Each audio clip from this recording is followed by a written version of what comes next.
Okay, welcome everyone to our October 16th KNPS program. And today's program is going to be on Western Red Cedar dieback and community science in the Pacific Northwest. And our guest speaker today is Dr. Joey Hulbert from Washington State University, stationed at the Research and Extension Center in Puyallup, Washington. So welcome, Joey, to our program.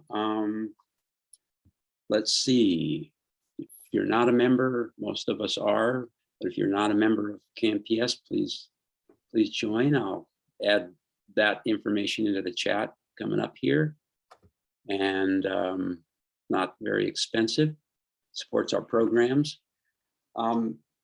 Joey, you'll probably talk about the Pacific Northwest Citizens and Community Science Summit. I assume during your talk, so I won't announce that, but that's coming up on the 26th and 27th, and it's going to be it's free, and I think there's still room for registrants, people registering.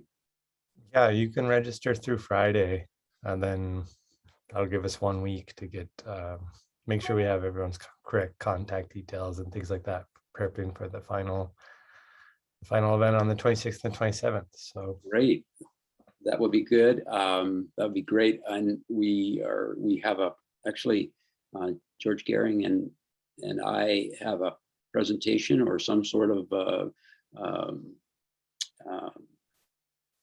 we're going to be involved in that summit. So that's going to be fun, and it'll be interesting to hear all of the people that are going to come and talk about citizen science in the Pacific Northwest. Okay, and let's see, our next fundraiser at the Idaho Port Authorities on October 21st through the 27th, and Cindy Hayes has got raffle tickets, and there'll be raffle tickets there at the Idaho Port Authority. So please support us there and enjoy a brew or two. And then our November program on the 20th is going to be presented by Phil Huff. You know Phil, Executive Director of Friends of Scotchman Peak Wilderness, and he's going to give us an update on what's going on with the Friends and also with the wilderness itself, place we really cherish here in Bonner County. So look forward to that as well. Okay, so Dr. Joey Hulbert is a postdoctoral research fellow at Washington State University, as I mentioned. He has a background in forest health, and he can answer any of your questions about tree health issues, or he can answer many of them. And he's also the founder and director of Forest Health Watch, which you can look at their website and learn about that. And that's an initiative to make tree science accessible and provide opportunities to make meaningful contributions to accelerate research. And I think with that introduction, Dr. Hulbert, please share your screen and begin when you're ready.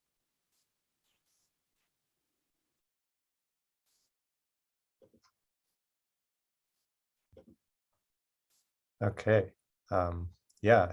Are you with me on my I see it. Okay, great. Good. Yeah.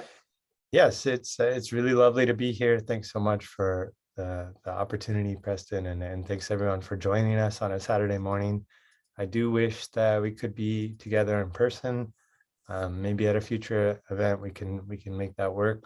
I was recently reached out to by the chapter in Moscow. I think it's a White Pine chapter, and they said they're hosting the kind of statewide field event next spring. So there might be an opportunity where we could all get together and look for some red cedar during that event. As Preston mentioned, there's also the Citizen Science Summit. So this, today we're talking about one program, but there's many programs and many projects in the Northwest that you all could contribute to if you feel like dedicating your time to advance knowledge and accelerate research.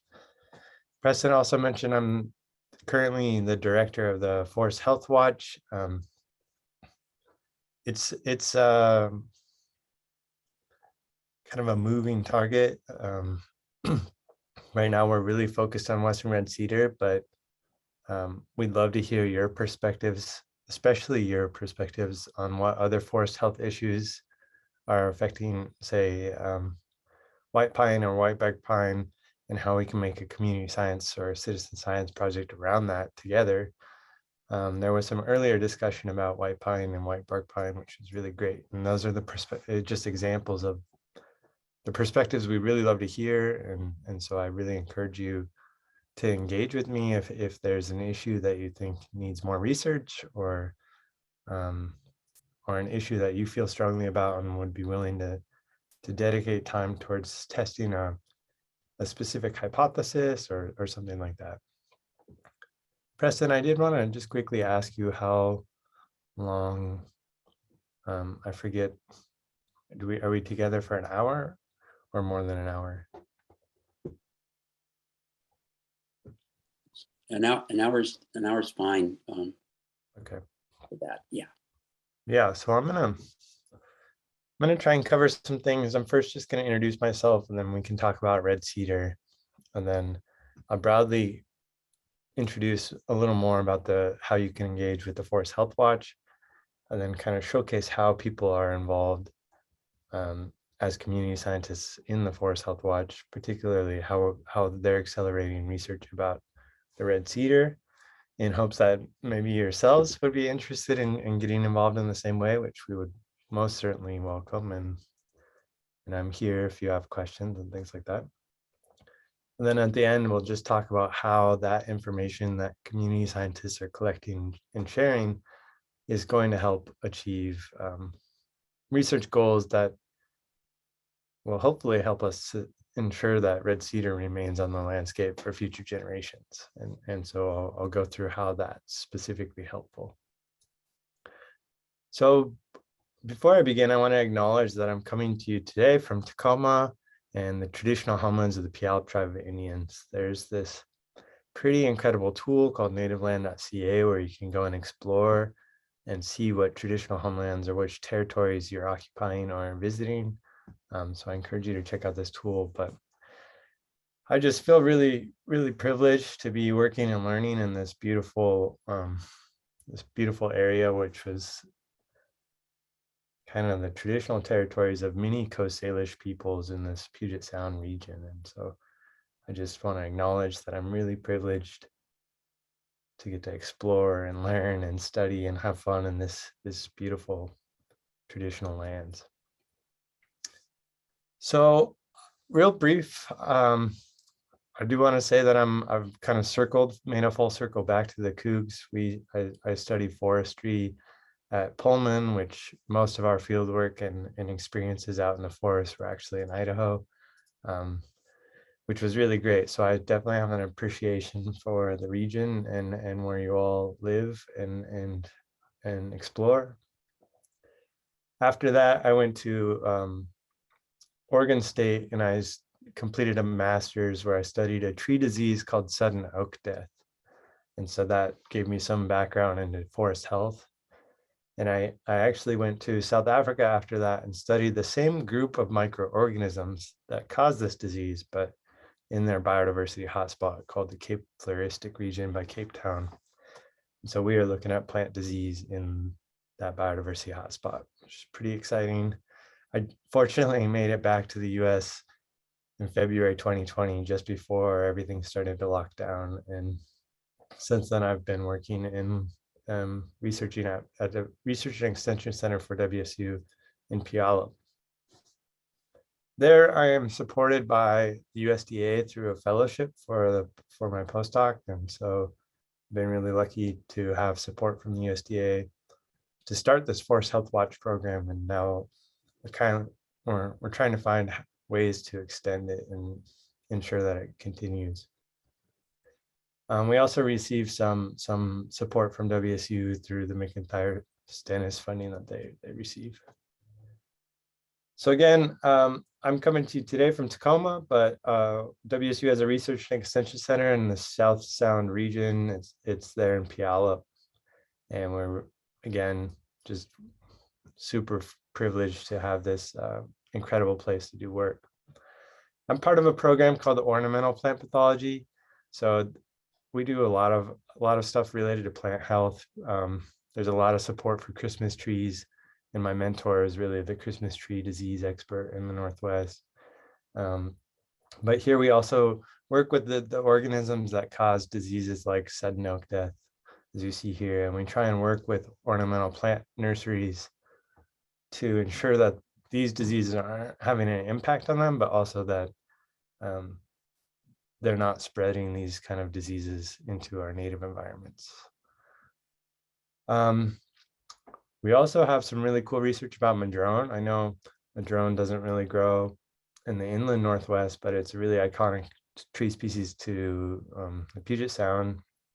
Actually grows from British Columbia to Mexico, but I just wanted to highlight that we have this common gardens type study where we have populations of Pacific Madrone, 113 different families collected from throughout the range, growing in kind of 5 spots throughout the West Coast. So these we call a common garden, which essentially is just one species with a bunch of different populations in one area. So you can compare them and see which populations are best adapted to those climate or most resistant to a certain disease. Madrone gets these gnarly leaf blight every year, and so we're looking at that. And then the most recent thing that we started working on is a disease called sooty bark disease, and I'm going to talk a little bit more about that as we go, because it'd be really interesting to hear if you all ever see this or come across it. The final thing I was just going to highlight, this is a river in the eastern, well, it's on the east side of the Cascades, so it's central Washington, and we're busy looking for those Phytophthora species, the microorganisms that cause sudden oak death in these rivers. And so I just wanted to highlight that we may sometime want to come closer to you all and do this kind of research as well. But in any case, I just wanted to introduce myself so you know that I'm here as a resource. At a minimum, I can connect you with other people that are closer. But I'm certainly happy to answer and look for answers if there's tree health concerns that you have and you just have questions, you can contact me. So I'm going to switch now, and I'm going to talk about Western Red Cedar and why it's important, and then we're going to talk about what we're seeing with the dieback, and then we'll do a poll question just to hear from you all on whether that's something you're seeing. So I do like to really emphasize that Western Red Cedar is really important to you all and to us in Western Washington. It's really cool species that has a pretty substantial distribution in the Northwest, including the inland Northwest. We, truly appreciate Western Red Cedar because of the role it's played in the indigenous legacy in the Northwest.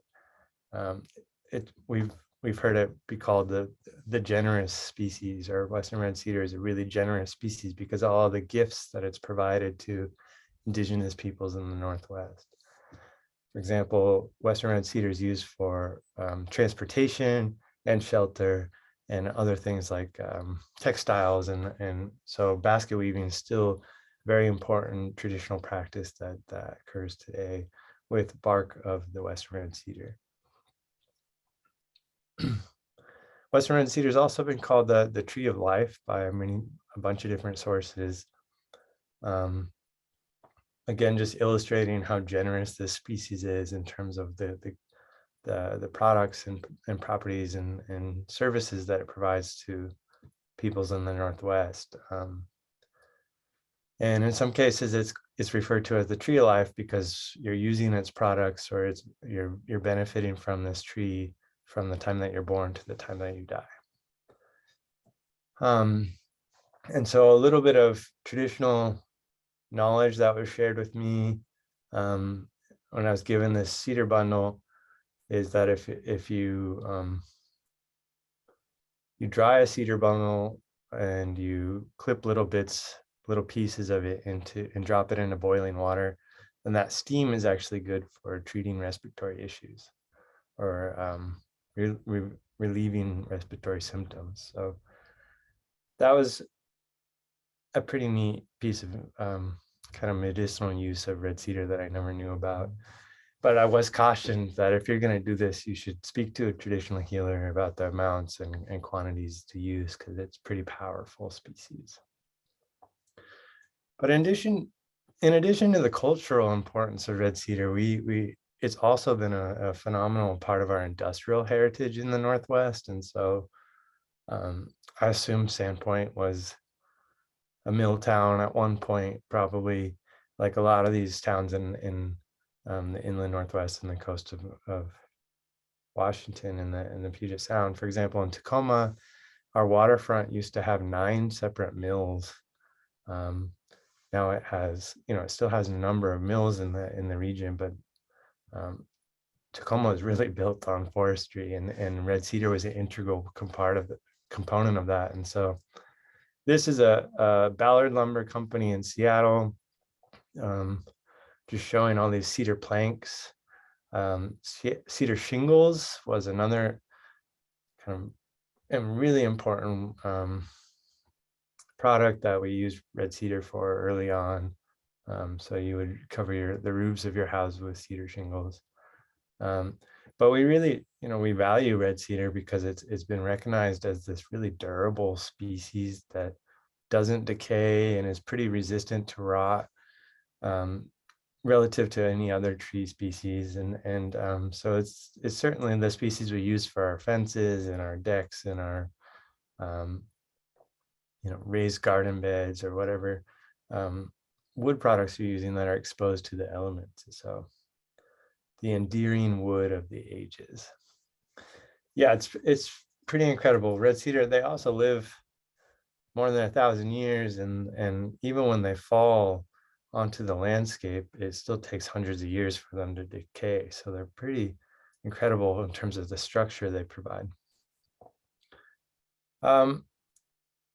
Red cedar, sometimes you'll find it in entirely dense, completely solitary stands of red cedar, and I'm kind of wondering if that's because there's a root rot present that's just taking out all the furs and other things over time, and red cedar is the only one that can survive. But it's really incredible when you do find these groves, and you really find a lot of red cedar along streams where they're providing important services like stabilizing the soil and the riverbanks, but also shading the stream so that the habitat is suitable for fish like salmon.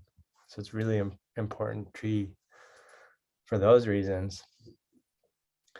I'm over in Tacoma and Seattle where there's a lot of people, so we always like to talk about the role that they're playing in the urban forest as well. So if we just look at Seattle in their street tree database, so it's an openly accessible database where they've mapped all the trees along streets that are maintained by the Department of Transportation. But there's 1,600 red cedars spread out across Seattle. So it's a pretty substantial footprint in terms of the services and things that it's providing in the urban forest. And those services include things like reducing the heat island effects. So reducing the effect of or mitigating or lessening the effect of climate change on some of these communities. This is really important when we're thinking about things like the recent heat event in the Northwest and the heat dome. If you've experienced that or were part of it, I don't know if that affected Sandpoint as much. I would love to hear what you all thought about that. But yeah, there's a lot of really important values to trees in urban forests, and red cedar is occupying a pretty big footprint of that for many of our Northwest cities.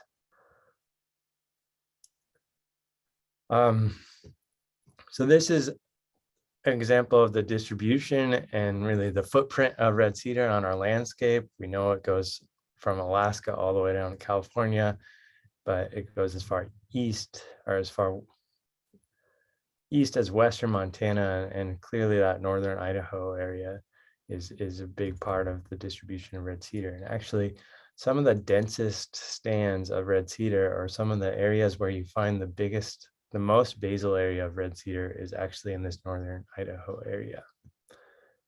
So although it's, iconic tree here, it's the provincial tree of British Columbia, but it's really, really an important species in northern Idaho as well.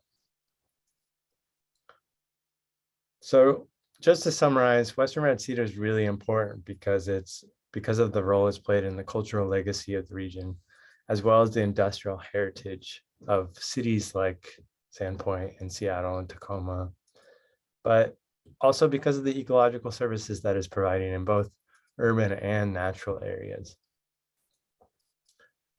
And so, to further illustrate this, and the reason we need to figure out why and how we can keep this on the landscape for future generations is because it has a really robust distribution, and we're looking at, a pretty big gap being filled or opening if we're in fact losing Western red cedar. So there's a lot of concern because this tree is really important. And the reason that we're concerned is because we're starting to see a lot of tree dieback. So sometimes we'll see mature trees die outright, and sometimes you just see the crown very thin and easy to see through compared to the other trees around it. Sometimes you'll see the top die, and then over time it just slowly progresses. Sometimes it's in the middle of a forest, and sometimes it's out on the edge. But so these are some classic examples of what we're seeing on the west side, where you really see this top dieback. The trees get very thin. One thing to note is that, these all have their really fine branches still. So it's just indicating that this is a really recent dieback. Sometimes you'll just see the spike tops on like a really old, mature, old growth red cedar, and it just has this spike top, and all the fine branches have fallen off. So that occurred maybe 10 years ago or longer. It's been occurring for a long time. But what's concerning is that we're seeing all these medium, large, small trees with very recent top dieback. And so here's some examples from Portland. And these are some examples around Seattle. And these are some examples in Vancouver, British Columbia. So I just wanted to illustrate that it's occurring at least throughout the west side, from Oregon to Vancouver and beyond. And we're really getting an understanding of that distribution because of individuals like Radu, who are community scientists sharing their observations. It's also really highlighted, the concern is growing because we keep seeing articles about this dieback, dead tree after dead tree, the case of Washington. A few of these are based out of Vancouver in British Columbia, where again, red cedar is their provincial tree. The dieback's also been noted by the Forest Service in collaboration with the state agencies like Washington Department of Natural Resources, where every year they fly airplanes over our forested areas, and they map where they're seeing health issues. And so in 2017, they started mapping the dieback of red cedar. And every year since then, they've noticed more and more.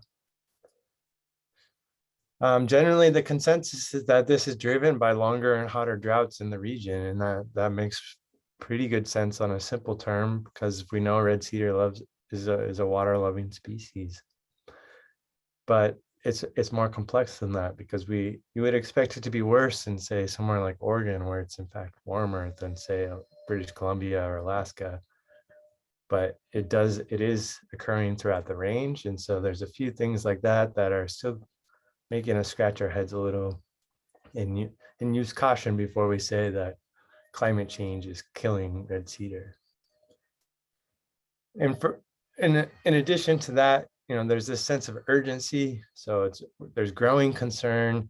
We know it's really important, but we know we need to find information and solutions quickly, because people are already deciding to plant other tree species instead.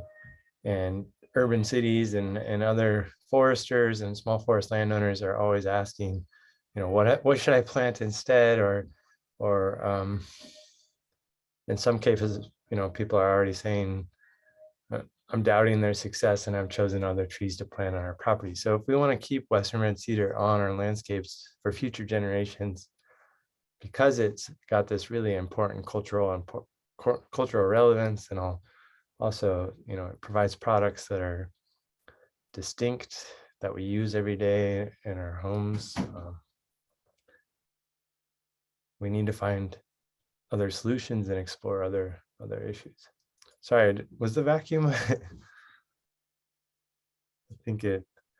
I forgot. I should have encouraged my partner not to use the vacuum.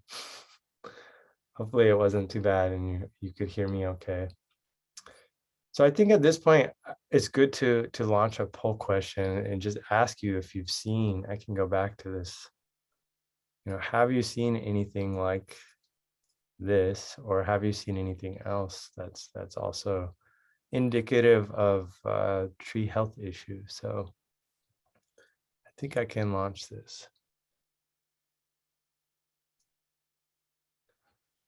So yeah, if you have a minute, and it's okay if you haven't seen this, we want to know where trees are healthy, and in addition to where trees are unhealthy. And I'm going to go into what we're seeing so far.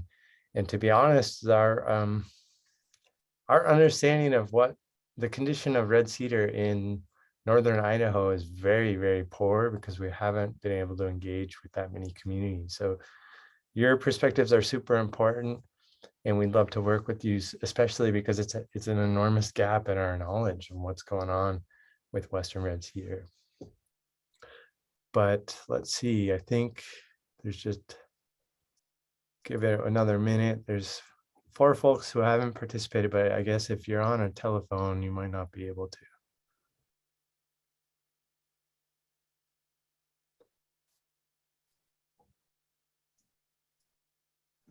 Okay. So this is pretty good. It's a pretty good response from, it's sad to hear that 60% of you have seen the dieback of red cedar, or at least some concerns for red cedar health. But yeah, I appreciate that you all were honest and answered that, it's fine if you're not sure. That's what the purpose of this webinar is about, right? So it does sound like there is some dieback of red cedar in the region. And I'd love to hear a little more about so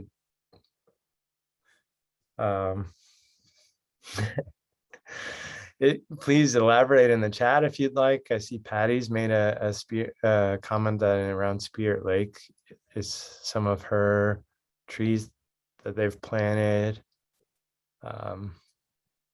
So those must have been pretty small trees. Is that correct, Patty? Because you planted 25 trees 2 years Yes. ago. Yeah. Yes. Yes. We planted 90 different trees, 25 for red cedar. 90 different trees, 25 for red cedar. They did well the first year. This year they all died. I don't know if it was because of the drought. Okay. Yeah.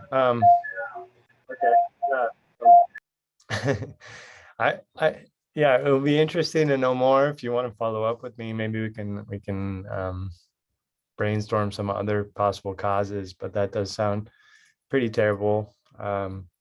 We are seeing dieback of some small trees and things like that. So it's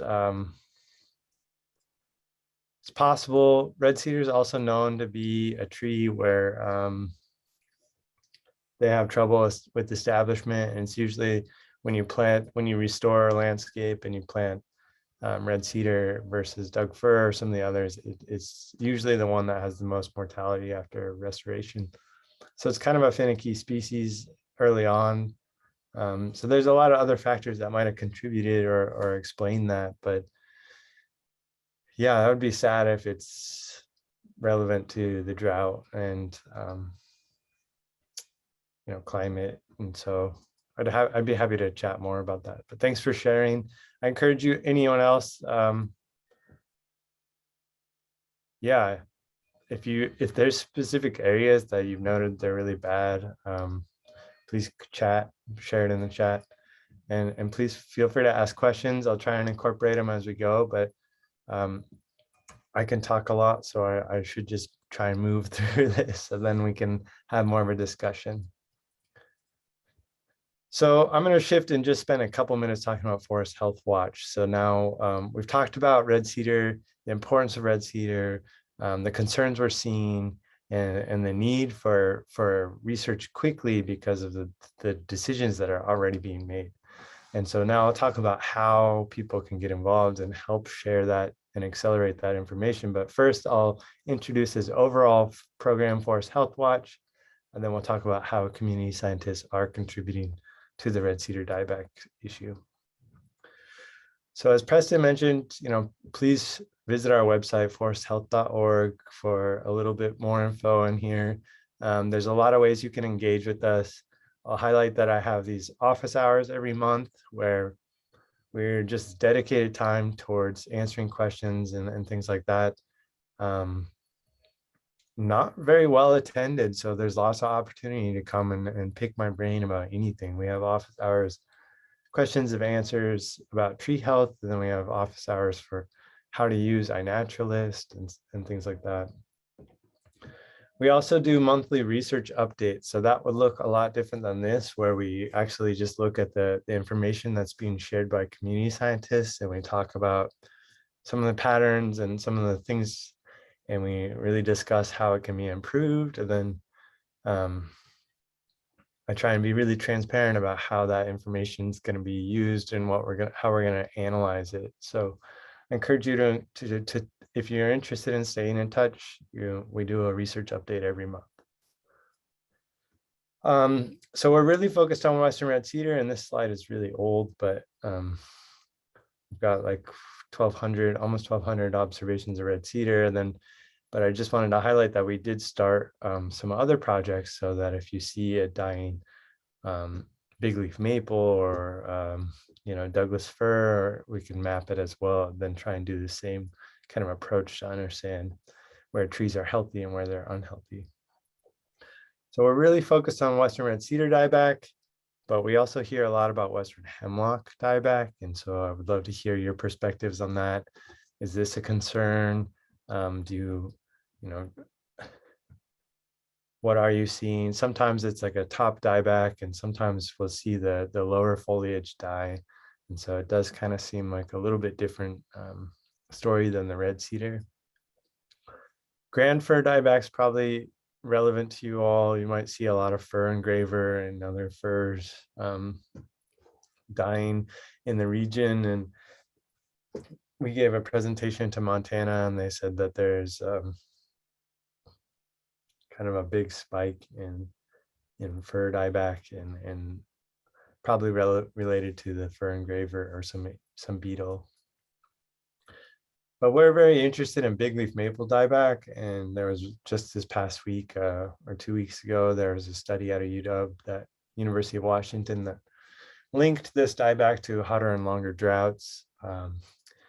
But we're curious about the role of this fungus called sooty that causes a disease called sooty bark disease. And so it's known to be an endophyte that can live inside of trees, but as trees become stressed and the climate becomes more favorable for the fungus, it's kind of emerging as an issue in the Northwest, at least in Seattle and the West side. But I should note that this fungus and this disease was first noted in Washington in Pullman in 1968. So if it's made it to the West side since then, it's probably made it to Sandpoint. But it's really characterized by this kind of sooty, the bark will pop off and you'll have this really black residue underneath the bark.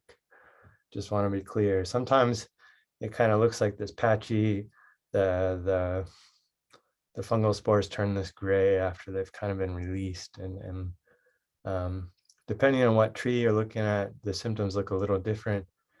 But the most distinctive thing to keep an eye out for is that it's underneath the bark. If you see black on the outside of the bark, it's not something that you should be concerned with, I don't think.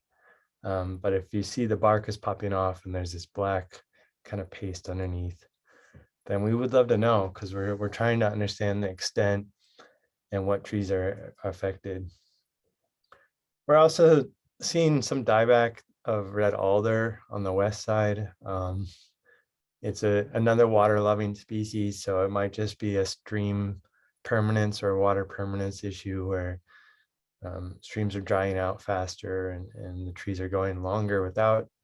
But we're also concerned that there might be a root disease associated with this, maybe something new. So that's why we're interested in knowing where you see healthy red alder and where you don't, and where you see unhealthy red alder.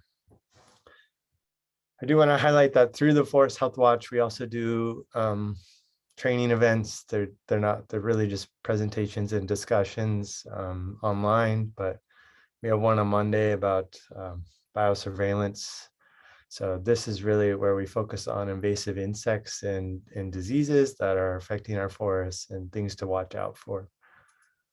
But we're also doing these information sessions on sooty bark disease. And so if you really want to know more about that, there's one of those coming up in November.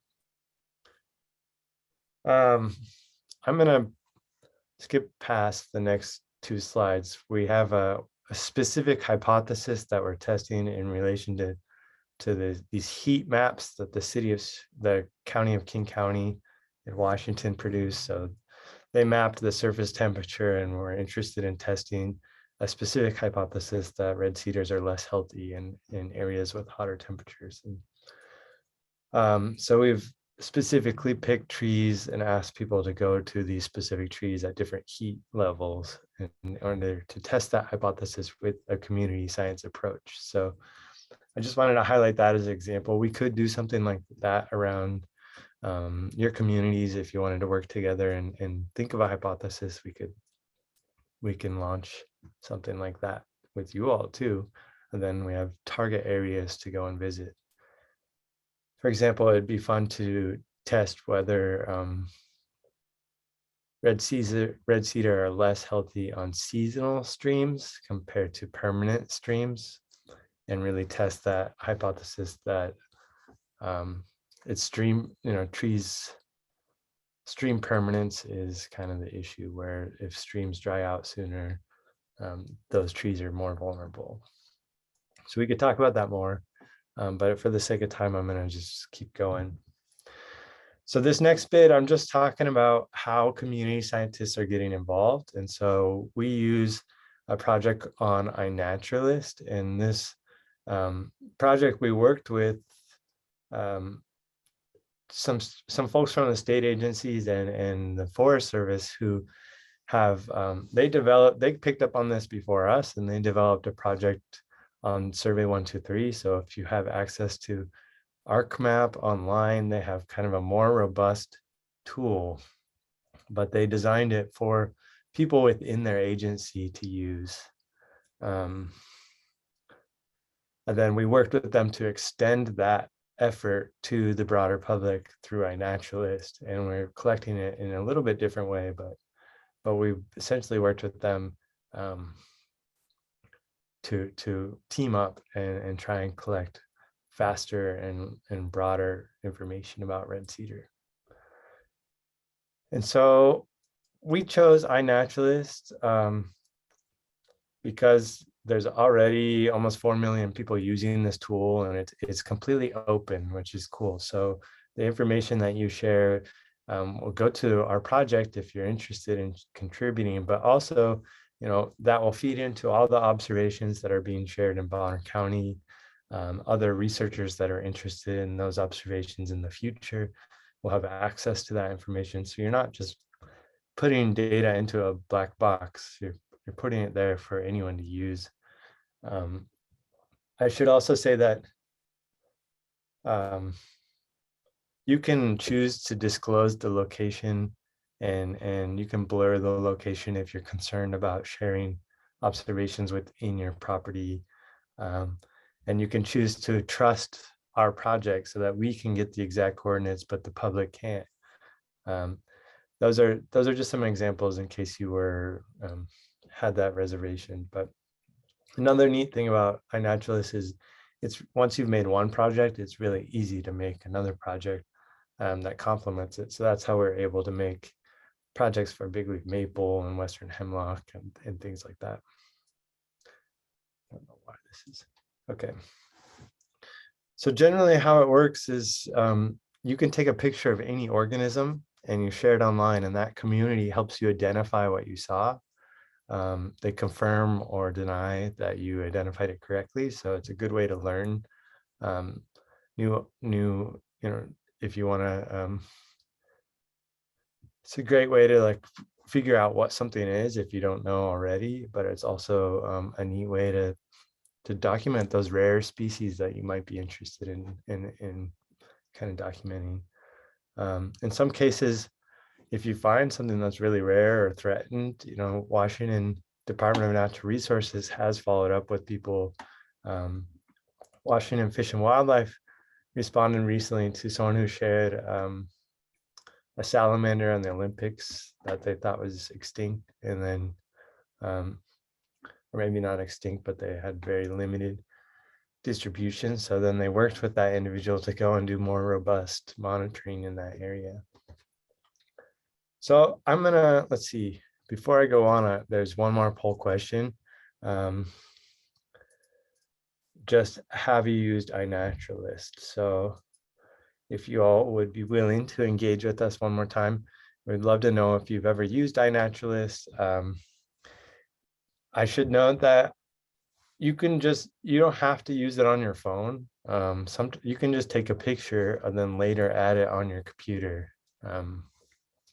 And there's even a way to do like batch importing. So you could, go on a hike, take 100 pictures and then come back and upload them all at once. I haven't explored that much, but it's definitely a possibility. But this is really incredible. We'll give it one more second. But most of you have indicated that you have used it. So that's awesome. Again, this just illustrates that I'm talking to a really incredible group, and I really am appreciative of this opportunity to engage with you all. For those of you who haven't used it, that's quite all right. It's funky. It's kind of difficult to figure out the first time you use it, but then once you got it down, it's pretty quick. It just takes that initial, but it's also a smartphone device, and not everyone is there and uses smartphones regularly, and I respect that. And so that's why I encourage you to try uploading from your computer if you're interested. So yeah, 73% of you, 11 of us indicated that they have used iNaturalist. That's awesome. That to me says that we chose the right tool for this.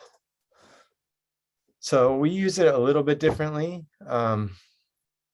If you go on iNaturalist and you search Red Cedar, there's 13,000 observations or more or something like that. There's a lot. But the problem is we don't know if that's a healthy tree or an unhealthy tree. So we created a specific project that you join, and then you add an observation, and then you answer a question. Is it healthy or unhealthy, kind of thing? So the way it works is you would join the project. This is kind of what it looks like from your computer desktop, and this is what it looks like on the app. So if you're adding a project, once you've joined the project, then when you add a picture of Red Cedar, you click projects and you tag the Red Cedar project. And when you do that, there's a couple questions that these bold ones are required. And then there's a few more optional ones. So the questions that we ask is, what did you see? Is the tree healthy? Did you see the crown was thinning or really easy to see through? Did you see the top had died, or was the tree completely brown? So Patty, it'd be interesting, to document those unhealthy trees. And then we also asked, there's optional questions about the site. Is the tree right next to a road, or is it out in the middle of a field, or is it in a forest? Right? So we're really looking for patterns. Are trees that are out in the middle of fields more vulnerable than others? And this is a slight tangent, but this is an irrigated golf course. So these trees are getting water throughout the summer, but they're still dying. So this is another reason that we're like scratching our heads about, is this solely climate, or is there something else going on? So another thing we ask is, did you see any other factors that might explain why the trees are dying? So we ask you to look and see if there's a fungus or insects or bark beetles. So armillaria is one of the pathogens that affects our forests, and it's natural. It's been here as long as these trees, but it seems like with trees drying out, they're becoming more vulnerable to these native pathogens. So this example where we recently found a little patch of dying red cedar, then sure enough, we were able to find this kind of white fungus, armillaria, growing on that cedar.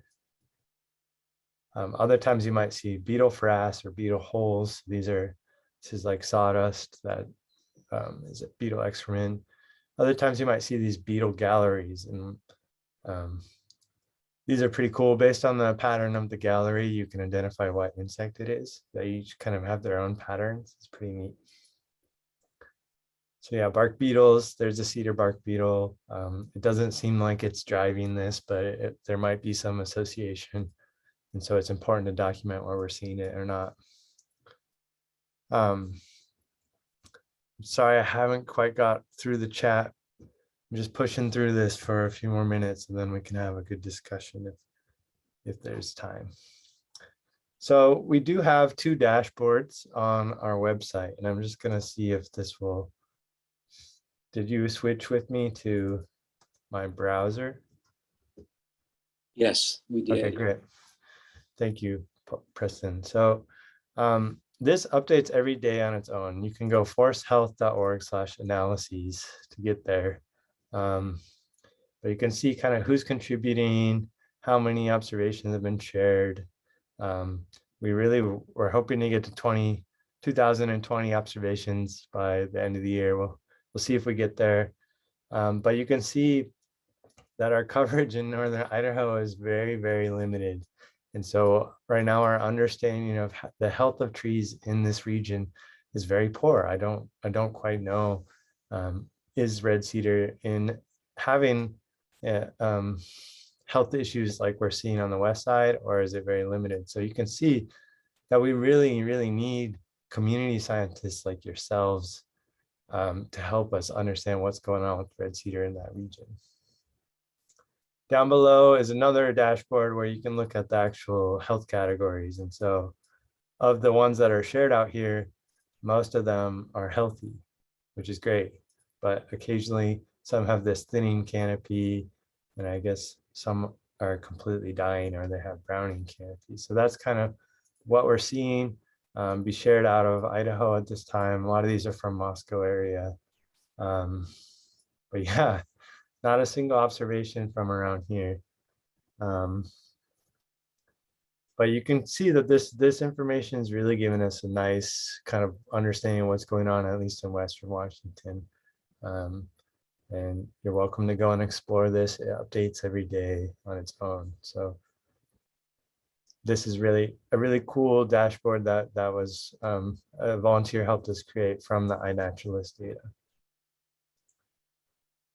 So the last couple of minutes, I'm just going to highlight how sharing observations of red cedar to these projects is helpful. One, it's giving us a good understanding of the distribution of where trees are healthy and where they're not. So before we started this, we didn't really understand that it was such an issue in Vancouver, or we kind of did because all the news sources, but this is really giving us a better understanding of where the hot spots are and things like that. It's also, there's a number of questions that are helping us look at patterns For example, the highest proportion of trees with dead tops seem to be in areas that are well drained. And so we're starting to get these like understanding of the patterns that are coming out of the citizen science data. And I encourage you to tune into one of those research updates to look at this data a little closer.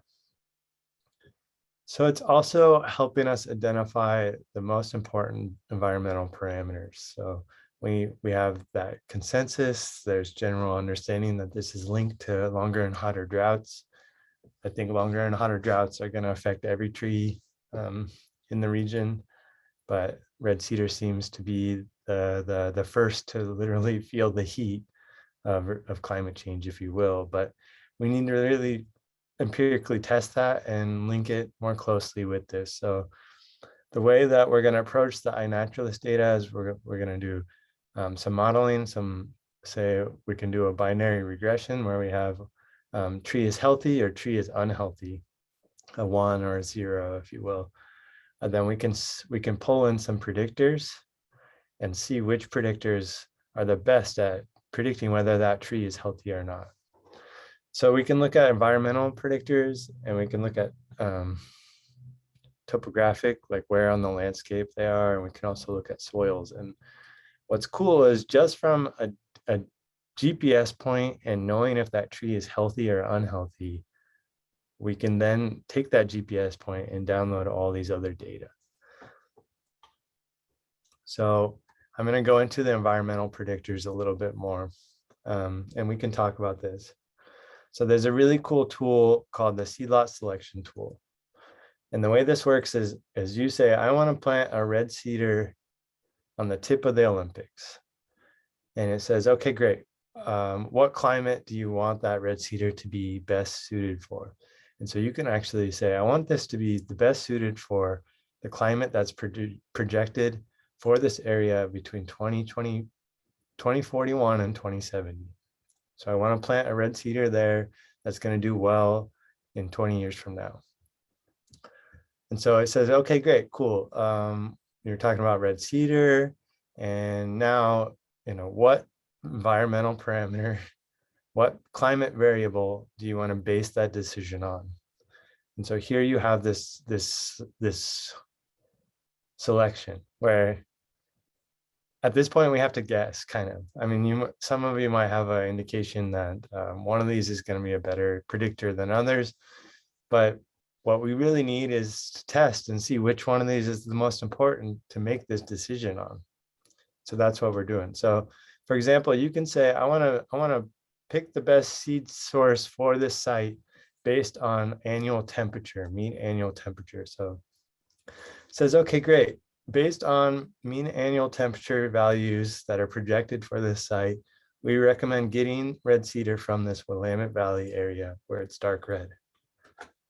Oops, what just happened?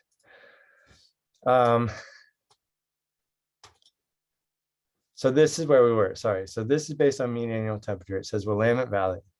But if you switch this and you say, I want to do it based on precipitation, mean annual precipitation, then it says, oh, actually, you should get your seeds from either the Cascades or from the Coast Range of Oregon, or anywhere in the Cascades. So depending on the environmental parameter you pick or this climate variable, you're going to get different suggestions. So what we hope to do with the red cedar data that's being shared is identify which one of these variables is the best to use for picking this seed source.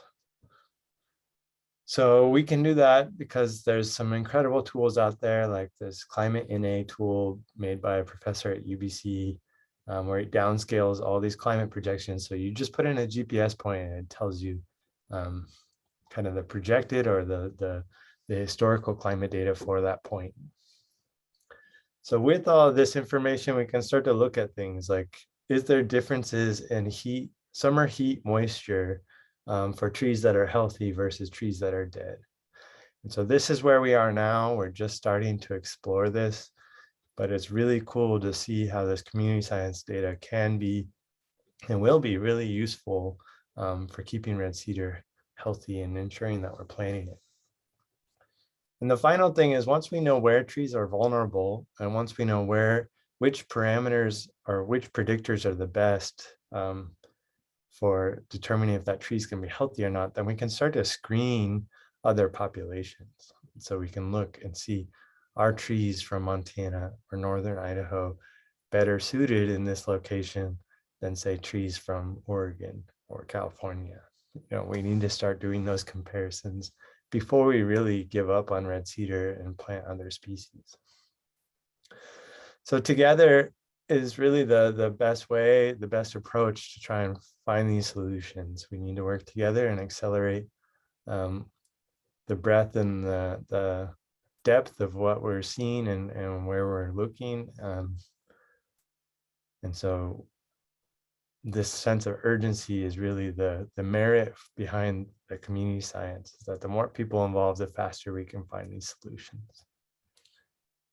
So that's our summary into this, and I really can't emphasize enough that you all are the exact audience that we want to reach, and we'd love to hear your perspectives. So thanks for your time today, and I do want to invite you to share your feedback if you're willing. We'd love to know, was this interesting, or did we get something wrong, or what is your hypothesis? What should we be looking at? Any feedback would be more welcome, and you can do that on our website, foresthealth.org/share. So yes, thanks so much for having me, and I'm going to look at this chat and we can spend some time together having more of a discussion.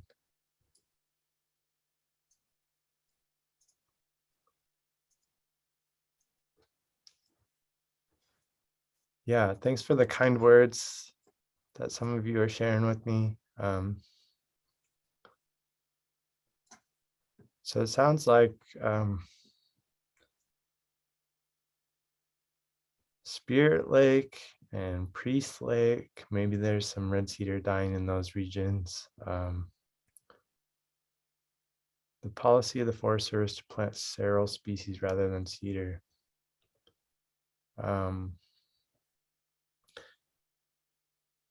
Yeah, maybe, their approach to climate change is that things are changing quickly, so we don't want to plant trees that are max succession species. And so Molly mentioned, that they're planting more seral species, the early kind of establishers.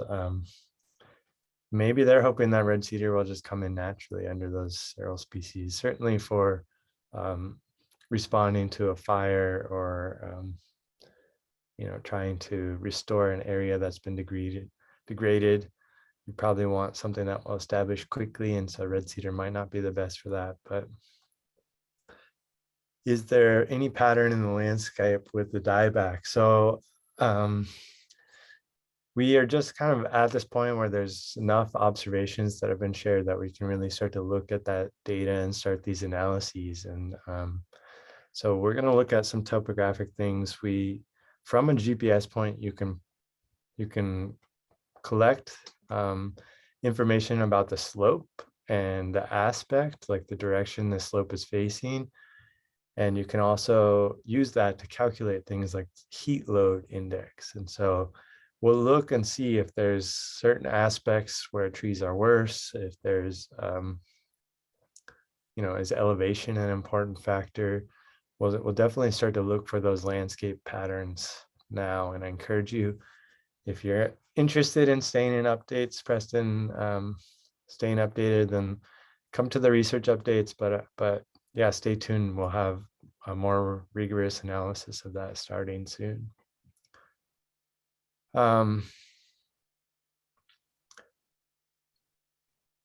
Someone's asked me if like green, when you see a green algae bloom, is that possibly related to tree disease? And I think that's a good question. I don't think the algae in the lake per se are affecting the trees, but there's closely related species like Phytophthora is more closely related to a brown algae than it is to a fungus, but it behaves like a fungus, except that it can produce swimming spores. And so I'm wondering if you see an algae bloom, you're also seeing a Phytophthora bloom or something, but I haven't heard of a link between green algae blooms and tree health. But I suspect that if that algal bloom is because of warmer climate rather than, say, the accidental introduction of fertilizer or something, then that's probably an indicator that the system is changing, and you could expect to see some effects of tree diseases in a similar way. I don't know. So Phillips commented they agree with Molly about the Forest Service planning white pine, larch, and ponderosa. Yeah, so the Forest Service is mandated to restore habitat and to really try and focus on protecting endangered species and things like that. So they may not be that interested in red cedar. And I think that's somewhere that we could maybe help, is that if we could document why red cedar is important in terms of habitat, then maybe that red cedar would be more incorporated into the portfolios and the plans for reaching those objectives of habitat. But I think there's a big kind of gap there where we don't have a good understanding of red cedars, the value of red cedar in terms of habitat. For example, elk browse and things like that might be a priority, or that might, in which case red cedar is really good for, at least it seems to get chowed by elk a lot, but it might not really help reach that objective that well. I don't know. I recently went on a tour with the Forest Service where they purchased some land from Weyerhaeuser, or they inherited it. And so it's mostly Douglas fir plantations, and restoring red cedar into that system is not at all involved in part of that discussion, because that's apparently not needed to create old growth like spotted owl habitat, things like that. So it's a good discussion. I'd love to hear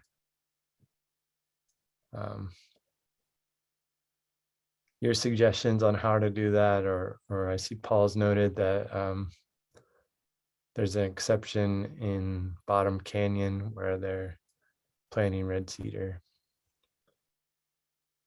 Yeah, I welcome any of you to turn on your mic and ask questions as well. I know it's after the hour. I'm sorry that I went so long, but I'm happy to stick around if you got time to ask some more questions. So a lot of good discussion about some local kind of restoration projects and forestry.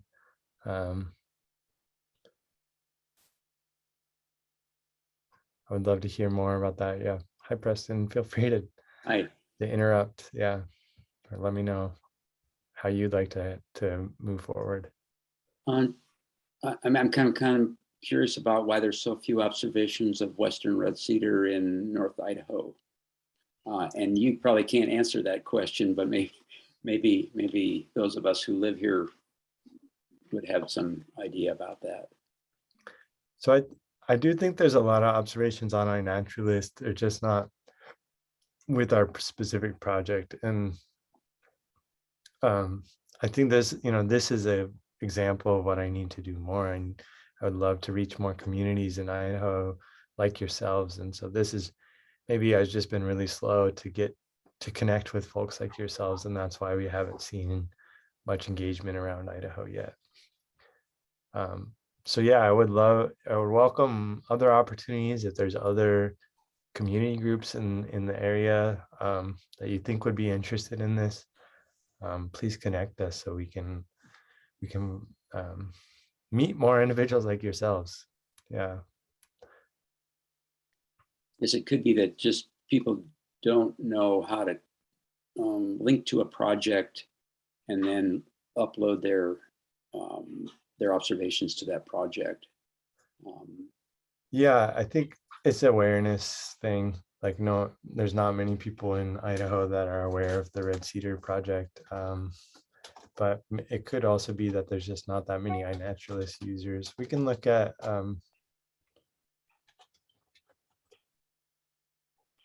so if you explore Western Red Cedar,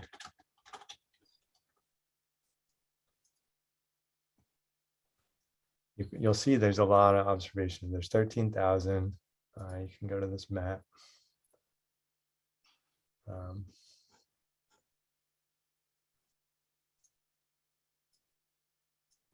So, right, this is all the areas where red cedar's been observed in northern Idaho. They just haven't been shared with our project. Some of these might be, this one's pretty recent. So Priest Lake, this person just wasn't aware of the project. Some of these may have been shared before our project was going, like 2 years ago, from Bonner County. So it's a good question. I would love to hear your perspective. How can I reach more of these folks in northern Idaho and raise awareness about this project? But also, how can I support you all so that you have the know-how and the tools to go, if you do want to contribute to this project, you can. Joey, it might be something that we can, as a Native Plant Society, offer training to people here to encourage them to use iNaturalist and link to your project. That's something we locally could get involved with. I would be very thrilled if you were willing to help in that regard. I certainly don't want to add more work to anyone's. We don't have that expectation at all, and we could do another training, like how to use iNaturalist, if that would be helpful, and specifically go into some of those. We do have an office hour where I'm there every month to answer questions, and then a lot of people just email me questions about iNaturalist, and so any of those options we're there to support. But it would be the best thing would be if you can get together as a group and try and get, learn to do this together. Maybe if you put your email address in the chat for everybody to get access to, that would be great. Awesome. Yeah. Thank you. That's great. Yeah. And so most of that information about your the events that you have and the stuff is on the Forest Health Watch website. That's I think you can do. We can just even do just events, and you'll find stuff. But I think if you scroll to the bottom of the homepage, it'll have the most recent, the most upcoming kind of on there. Yeah, I see Preston has shared the Community Science Summit, where there'll be a lot more discussion about iNaturalist on there. So there's a couple other good questions I want to get to. So Preston asked the group if anyone's seen the dieback near Ross Creek or Roosevelt Grove. So I don't know if you're welcome to turn your mic on and comment. Carol asked if heart rot could be related to the dieback.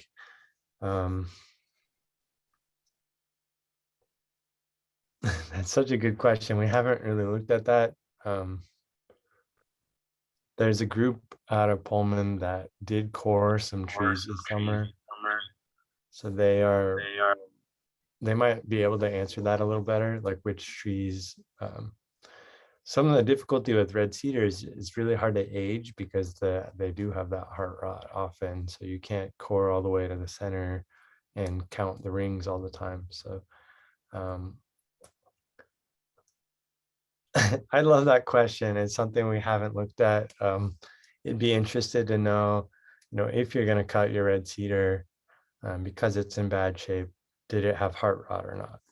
maybe we could do like a community science project around that question. Something we haven't connected. It's just something that's difficult to assess without either tree cores or cutting the tree, right? But it could be that trees with substantial heart rot are the ones that are in worse shape. Because I do suspect that internal wood is important for transporting water and adding some strength, but it's the kind of the outer rings, right, that are the healthiest, that might be contributing most to water flow. I don't know. That's a great question. Just thinking out loud. Shauna agrees it's good. It would be cool to do a field trip and learn and work together to add to the database. So appreciate that support, Shauna. I got another direct message that's asking if we ever work with kids and use this as an option, like a tool to teach about the importance of conservation. And that's something we want to do a lot more of, but we've only done very limited amounts because of COVID. But that was our initial plan, is to have a lot more educational opportunities for youth and go out and look at these things together. And so we have a couple of discussions with like local, we did some engagement with the Muckleshoot Indian tribe, which is kind of close to us, close to Mount Rainier, but then we have a relationship with the high school and one of the other schools in Tacoma, but that's about it.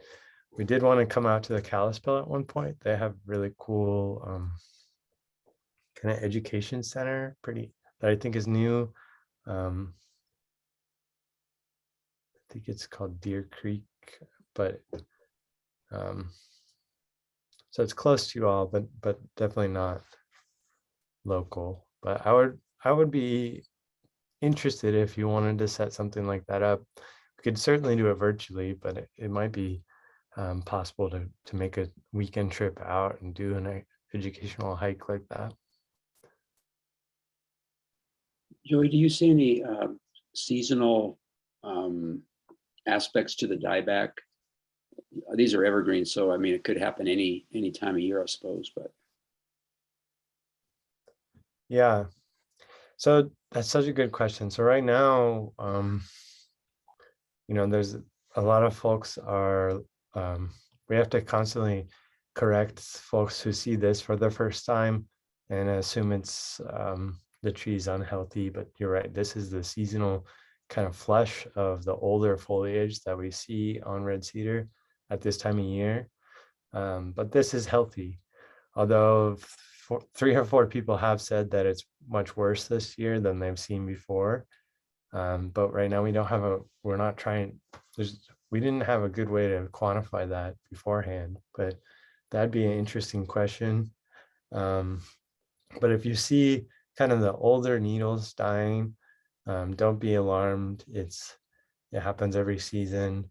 But if it does seem like, if you go back to that tree and it's really easy to see through compared to what it should look like or what neighboring trees look like, then maybe that's an indication that it did lose more foliage than it normally would have, and it's very thin. I think that's one way that red cedar tries to kind of acclimate and deal with reduced moisture availability, is it will just shed some of its needles. But if you see this browning on the tip or the outer needles, then that's more of a concern. Then it's like that whole branch is dying, and that could be indicative of the dieback that we're seeing. But it's a good question.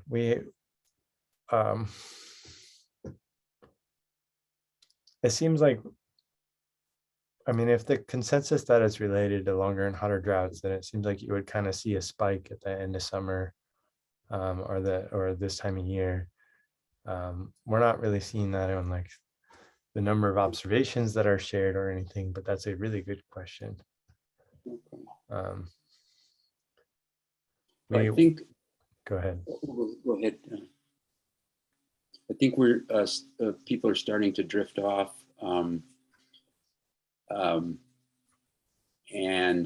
but if you're out this way at any point, up this way, please contact us, me, so we can arrange some sort of a meeting to possibly get a group together and go out. That would be lovely. Yeah. Yeah, if you Would have the like to do opportunity. that. And I think, if there's an opportunity to engage with you in the kind of the statewide get together, if that happens in the Moscow area, I think that would be lovely too, because then we can have maybe a bigger group of folks together. But keep me in mind, and let's stay in touch. I'm really hoping to put my roots down really deep and make this a career. So this could be the start of a relationship, and I'd be happy to circle back with you all after 6 months from now, when we have more analyses and a better representation of what's going on in Idaho, and just follow up at some point too. That would be great. That'd be great. That would be great. I think people are needing to go now, Joey, and anyone who's left, everybody, you can unmute, and let's thank Joey for a great presentation and something we need to be aware of, watch for. Yeah, thanks for this opportunity. Thank you. Thanks, Shauna. Yeah, thank you very much. Okay, everyone. Yeah. Have a good day. I mean, it's going to be sunny over here, and enjoy being out on a beautiful October day. Yeah. Thanks for spending your Saturday morning with me. Thanks, Joey. We'll Yeah. be in touch and see you at the summit. Awesome. Looking forward to it. Thanks, Preston. Thank you. Bye-bye. Bye.